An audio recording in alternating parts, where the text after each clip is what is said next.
nhong lư là sao riêng cặp xe của ban nhà tư còn cái riêng tập trung kỳ bên ban chụp sư bên mặc tấm môi có chân con cái riêng để chơi riêng bao cái tầm chi hội tao tay hay sao riêng tầm ban tầm này hay xong lời cả đuôi cầu góc một chân là tầng phun sra mà hay riêng là tầng nata phun ba là pon chilaba từ pon pool tối nay hay dọn riêng tầm ban tầm này là nhé từ quầy khen tàu xăm dân Giêsu hay sẽ riêng tập quan hôm nay là tàu xăm dân Giêsu là nào cặp là Akbar mà hay riêng là cô nó mà nhớ từ quay khen tàu xăm dân Giêsu tức là trâu đi ta mà quay mà khen lên đây cặp là hay đăng là kia tề là đôi tư muông mà tàu xăm dân Giêsu mà quay khen làm trâu tập quan hôm nay hay sẽ riêng nhoang lữ là tàu xăm dân Giêsu là nào quê bên này gia ta hay tóc xăm dân su là mắc quay cả giang khỏi chân hay là kia anh tăng lưng là quay cả giang khỏi là akla hay tệ tạ su ọc lôi tóc xăm dân su là con nó cây dòng xì mà bên này giang bài khăn lữ hay là con nó cây dòng xì thì hay là chân dòng xì tóc xăm dân su là xem ai cặp dân su hay xong dân su bài không nào nhiên chú hay nó đang lấy kỳ là con nó cái dòng xì dùa rồi dùa hay mà chân dòng xì đây công ký dụ follow bài tầng episode buồn sơn ra mùi phải có nhiều tôi dòng xì sẽ mất bạ tôi còn sẽ mất con tôi bạ chắc lại hai hôm là từ ngày này bạ gặp con thì vấn nào lọc không thì là rập cứ cặp rập xe nó phải một chân châm không nó sẽ ghé bạ còn không khi mà nó bớm một số con nó cây riêng một tốp con nó cây riêng mà còn ta bơn tôi riêng ký là ọc mà hay có riêng tập ban tập này đã nhắc hay bol tốp xăm riêng là có apa dồn quay đăng có tao dồn quay đăng tại dòng xì dồn đấu na quay đăng tại riêng đây là nạp riêng su là tựa đó là tên cao tốp xăm là đó tốp xăm bà tao tại dòng xì pernah giang bài tầng sạ là hai bài tầm này tận ước này thì pernah giang tầng là tóc xăm là smart akbang tóc xăm là smart chập tàu tóc xăm là smart in man to hoặc là ta cái năm tầng pernah giang nhẹ bài kì cặp tầng Corinto mua buồn chích ra bay trên mua bài kì về cha ta là nguội ta là ta ram trâu cái ta dọn độc khen giang si hay đăng là ta bên đâu nạ là quay khen là tàu xăm riêng ăn cả ăn cả kê tàu xăm riêng kiếm mà hay là con nó cây riêng cái cho bài riêng phải hay có tầm mông hay có ta bao dần dần pía dọn thế nào khen thế dọn xì in tầng cầu gọc hay bài dọn xì dọn đấu nạ quay khen dọn xì ta con khen hay khen tàu xăm riêng ta con là khen top vil này top vil kỳ top vil đi ta con khi mà quay tế khen dòng xây na là quay tế khen dòng xây là na top xăm riêng na top xăm riêng ơi công kỹ thằng ba tầm này hay riêng tầm này đã nhắc hay tầm mong nọ dồn tế nào khen top xăm riêng là nó khen riêng ơi khen là nó khen top xăm dòng xây chính là nó khen dòng xây dụ quay tầm hơn dòng xây mà nó hơn top xăm riêng nó đăng tóc xăm riêng mà tóc xăm riêng tới đầu này là kênh dồn mà tóc xăm tun phải tôi còn khi thằng ba tập này hay nhắc là hai riêng tóc xăm riêng tầng viên hai này đã nhắc đời từ môn hay từ môn nó dồn đấu nạ coi mà tê khen tóc xăm riêng su hay là tóc xăm riêng su thì hay từ môn nó mà dồn đầu khen tóc xăm riêng thì nhón lự là hay sẽ riêng là ạc mùi tầng ạc ba mà câu nó mà nhé từ khen tóc xăm dân su là nhón lúc là tăng tóc xăm dân su bớn mà nạ sle tầng câu pon trên bài nhé từ quay sang đất cặp tóc dân tây Giêsu tạ sẽ ơi nạ sle riêng do si yon lấy tạ nổ đất nạ sle thằng tô này bền ba đây mùi là khăn lưỡi hai bài là nghĩa đen kỳ nay là lựa nạ sle mà dân yon tóc xăm tạ coi ai cắt ban dân sau bây giờ là các bạn mà cả coi ta nạ tôi nạ sau là dân tao nhé đăng nhé ký là nọ sẽ lê từ ngày này nương ta bơn nọ sẽ lê này như chậm nương ta bơn nọ sẽ lê này nương ta bơn như vậy nương khăn lư hay mà lư xăm khăn lư hay mà lư muối mít muối bao muối bữa nay riêng thì cuối chậm là nương nọ sẽ lê kỳ riêng coi chui ta viên hay sao ý nào chứ kia mà nghĩa bao nguyên Aksamen tại Aksara Sale này là akan rồi ký là gieo xây pin lê đời từ môn hai tay mình đã quay sau mình đã quay on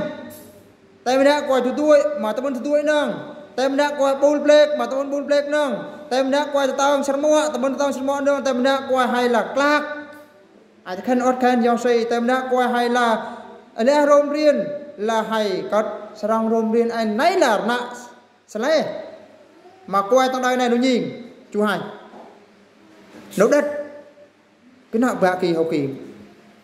nhớ vua bạ kỳ hậu kỳ ảnh ta bên đây là người ta on trâu mà ta ngày nay còn on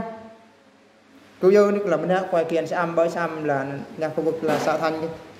anh bài hậu kỳ ăn là luôn thun cặp rôn sale khi mà tao ăn xăm riêng thì hồi lại là ăn cái tát kinh pro nấu đất ăn chứ lại mới đôn ngày là bao được xong bao hệ pro và nó mọc dâu và lơi lơกับdâu mai thì nó nhiên đôi tôi mong qua khi nó đất nó không sẽ lê lự neo tệ tạ bằng nạ kỳ là riêng khăn lự hội than hay thằng tóc xăm hay mà bơn mà tin lên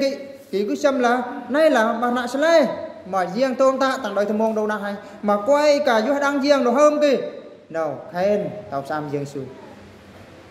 sẽ riêng ta bằng nạ sẽ lê thằng tóc xăm hay thằng viên hay này dần thế sẽ ơi nạ quài khen riêng ba em mà top xăm tầng đầu tiên để ta mà do nó khen lên là lại bơn ọc ruộng tầng cao pon chít sờ ngày bài nè nhé quay xăm có nước mùi bịch mắc rương lê bơn để phương chung lấy chế mua lời chờ prong đó mùi tụ nấy là ọc ruộng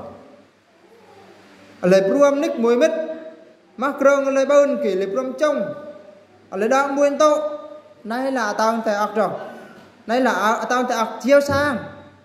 tao xăm đầu tiên này lời pruam chế mun lời đã sang nhân riêng đã muốn tụ tuấn pha hay sau này là im pra đồng rôm này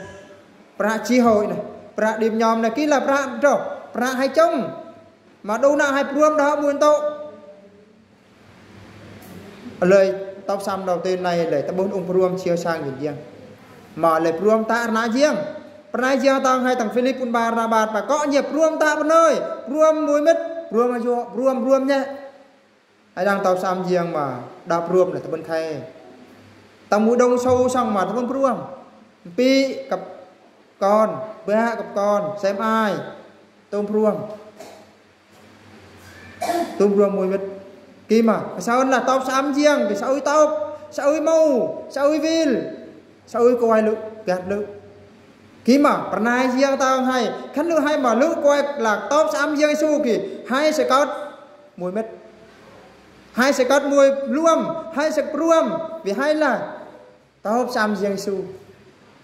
hay là mùi pruam cổ tiên hay là trong mùi bơ pernah riêng phải trong mùi ravi trong mùi trâu trong mùi riêng khăn hai bơ nọc pruam kì pernah riêng vài riêng sẽ pruam cầm hai cặp coi sẽ khen top xăm hay nấu đất nó cả prai yuan bài coi yuan là tao xăm yuan là tăng đông sang này là 100 họ bên là một họ thôi họ nguyên họ trần họ lê họ là sao ơi họ cái nó tên nó bài là 100 họ mà nó có mùi tốt nó có đầu tép ruộng nó ta ra riêng một nơi là cô riêng cô nạ riêng công khi sẽ dừng chui hay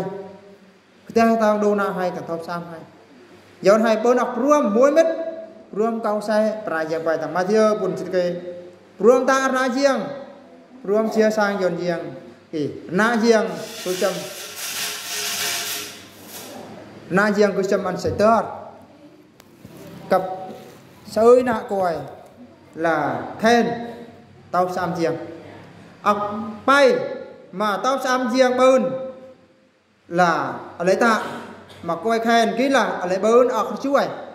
tầng cao pôn chưa sang bề bài này quay lẽ kỳ lời chuối quay kỳ quay lẽ kỳ lấy chuối quay kỳ tóm xăm riêng hay có bơn ở chuối sự mất là tóm xăm đầu tiên này tầng hối thân cô đi tô ở lời quay pranay riêng tầng ở lời ta ở này tầng cô đi tô ba bùn từ kê còn tô ba bùn từ kê làm chỉ là mui từ từ làm chỉ là bay pranay riêng bài này lưu sinh mật giáo sĩ do như bên ơi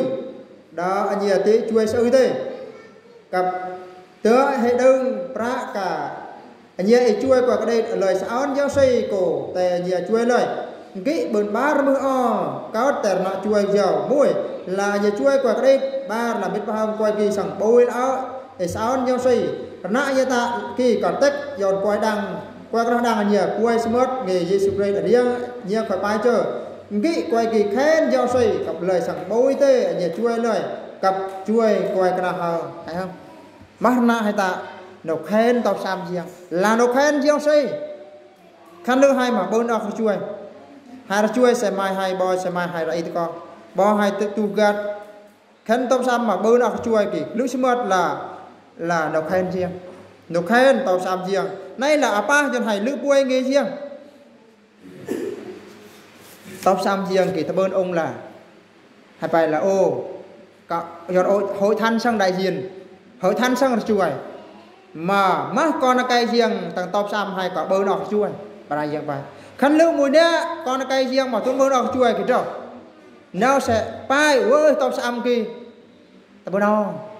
mùi đông sâu thôi ta bơn đọc mà nhé mùi tóc xăm là hai bài là chịu nha hay không là ọc kỳ là ọc mà ta bơn đọc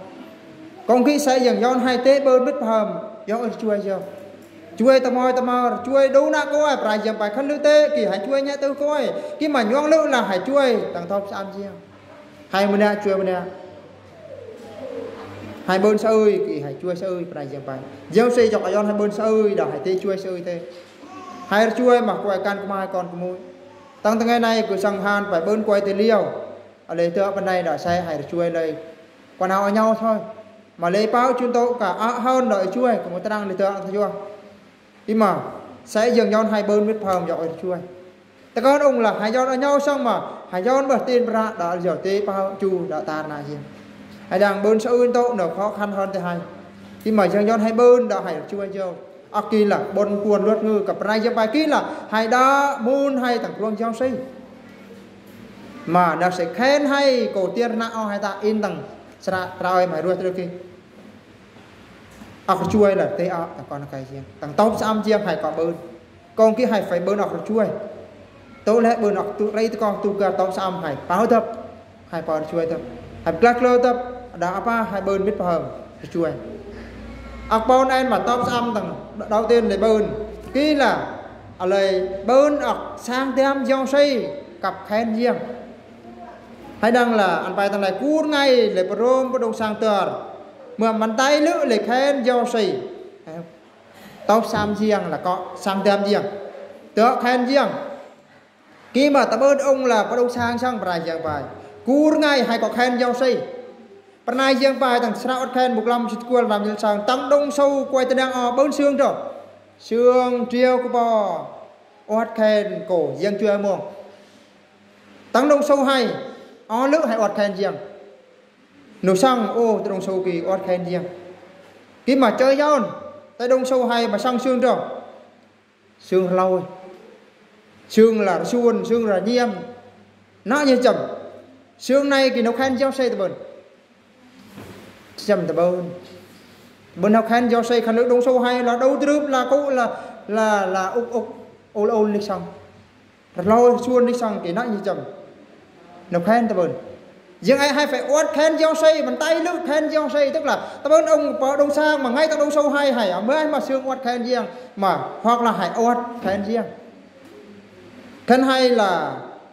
là hải rôm riêng hải sang tam riêng kỳ nó đất lữ nó đất nó khen tại mắc lại hai tạ lữ riêng do hải tế tạ ra này khi mà khen lữ hay tóc xăm mà hải lê rôm riêng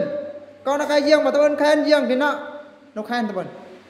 cứ bơ cứ giờ bơ muôn tàu kì nó phải nó quay đau lên quay cho đang riêng này nó phải nó cả này mà tôi nên rôm rồi nó cả này mà tôi nên rôm rồi này kìa hay không chính quay cho đang riêng mà đầu cũng có nhắc hai con cây riêng hai cọ rôm riêng giáo ai tớ sang tham riêng khen riêng cứ giờ tầng một màu kia của báo chủ ai hiu nào tôi rôm đó tao thứ năm tao bơi chủ nhật nào tôi rôm đó kỳ một số con cây riêng đầu tao thế nào tao ơi hết tao rôm là tao thế lấy rôm đông này lấy rôm đông kia lấy rôm đông kia cuối cùng là ở đây cả suất tầng đông sang thì giáo rôm riêng là in là tao lên riêng riêng ai chân hay khen riêng nhóm lũ là hay phải khen riêng cái nào coi trong đôi này nào khen riêng hay khen riêng là ốt khen hay khen riêng là học sang thêm riêng là hay tương ốt khen riêng hỏi thân hai cơm nương yêu tặng ốt khen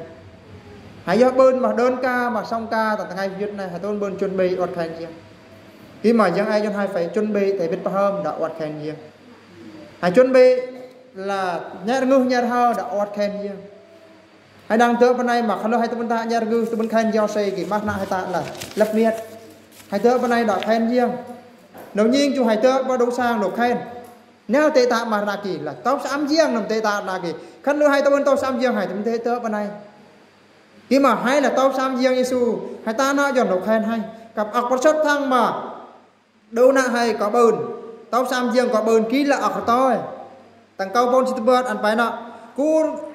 ở đây cha bôi bên nơi mùi từng ngày đông ăn này mùi từng ngày đông ăn kỳ ở đây áo bôi áo lự chúa lời bớn mùi biết mùi luôn ở đây cha bên nơi hơ là mùi từng ngày đông ăn này mùi từng ngày đông ăn kỳ là áo bôi áo lự chúa lại bớn mùi biết mùi luôn này là ọc tôi mà tao xăm riêng tay đầu lại bớn cầm riêng ấy tao xăm riêng là con tôi riêng mà tập khăn hay là tê kỳ to nhất tư có ấy bên này riêng bài kí mà dòng lự là hay là tôi tao sẽ ăn riêng năng kết lữ là tôi sẽ ơi nạ của khi mà tôi lữ tao sẽ ăn riêng chứ ai hay phải bơi nọ của tôi cơ hôm bức tranh này là một chân là sẽ mất in tay tay cơ hôm là đô nạ của bôi o nữa một ngày đông ăn này ha một ngày đông ăn kỳ khăn nữ dâu thân vào là đâu anh ngu à ấy lưng chiều tựa đồng hay bôi o mà tựa mà lừa nhé mà cái đường trâu hay bôi o nữa kỳ là câu trâu hay tạm kì cô tết không cô tết ta con cô lại riêng khi mà riêng ai chân hay là ta con cổ bay ngay cái xong mà riêng ai hay mình nè là bôi cho mình nè mà đốt ngay mỗi ngày đông ăn này mỗi ngày đông ăn kia ký là nộp hành riêng khăn lỡ tao sẽ ăn riêng mà ăn này tôi muốn to có ăn kia tôi muốn to có ăn tí nó nộp hành riêng hai thứ to mình đã tê to cho mình đã kì lưỡi xí mật ta bên đâu khen riêng mà riêng ấy là ta bên đây khen bên đây đuôi là hai ta kì sẽ dừng cái đồ nào hay là con là cái riêng là tao xăm riêng có hai bữa đó tôi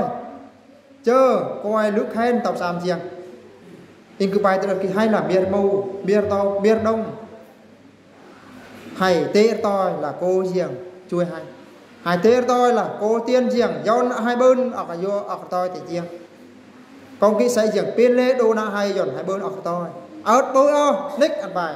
đó à ba dọn quay đang tệ na gieo xây hay kỳ lúc xí mật à có sát thằng hai điên là kia khăn lữ là nhé tư coi mà khen tập am giềng là phần này giềng bài trò mình tay lữ để khen gieo xây nhé tư coi tập Jerusalem khen tập am Giêsu cặp cú ngay gieo xây giòn coi cái nào am Giêsu chờ mu tận tập am Giêsu thế hay hôm là nhé từ coi tập Jerusalem khen tập sam Giêsu kỳ sao ơi nạ coi muốn sam giêng câu nó mà là muốn sam giêng là cổ tiên nó hơn mà ọc bé lữ ọc lời lữ tầng tập sam giêng khăn lữ tầng tập sam giêng mà tuân bơn mà ọc bé này vui prai giang tầng cái lúc xưa mà tôi nào chọn mua tầng tập sam giêng khi mà tập sam giêng bơn mà ọc chuối ọc tỏi ọc ruộng kỳ sao ơi nạ coi sẽ mua sam giêng cặp giang rô cặp chắc chắn là gieo xây sẽ bôi phơm khẩn hay là ta muông mà dọn đâu nạ qua khen gieo xây vì gieo xây ai dân hay phải ta muông nạ mà ta dọn nó khen riêng khi mà ta có đồng cá nhân hay mà ngay ta top sam riêng hay phải ta ra này cặp khẩn hay top sam riêng mà bơn sang ngọc này thì cứ xâm là na riêng ăn tơ tròn cặp mắt na cho hay giỏi ta là dân chui hay tê ta nhá con khi xây dựng cái tê đâu na hay trừ bi hay ta na riêng xây dựng tóc đâu na hay dồn hai bên mà sang ốc in tóc âm đầu tiên này phải bên tê là đã hay tê apa dồn đâu na quay khen riêng tóc san tao viên hay này nó khen hay tao bên long bia nó khen hay tao bên là cà chít nó khen hay tao bên là bull black tao bên là ma túy công khí vừa rồi là nó khen nó dồn là bằng khen nó khen cứ cái mà nó khen nhạc tư tóc sam riêng thằng quay thân hay sơi nó quay nó cái trăng nó dê ra nó phải mà nó cái sơi nó cái nào tôi bên mà còn mười bên uy tín nó dê ra mà phải kỹ là nạ riêng hai tê ta mà ra kỹ là nạ mà riêng ai dồn tóc sam có ta kỹ mà ta có hai ta kỹ ai dồn quay khen hay kỹ mà chắc chắn là nào sẽ hơn mà là o hai ta kỹ chờ nó khen giao sinh hay công khi xây riêng ở nhà cặp chuối đồ nạ hay cặp chuối hội thân hay dồn mỗi tiếng ngày hay ba nạ riêng dồn được khen tóc sam riêng thằng hội thân hay kỹ mà cây xây nhẹ bên này amen.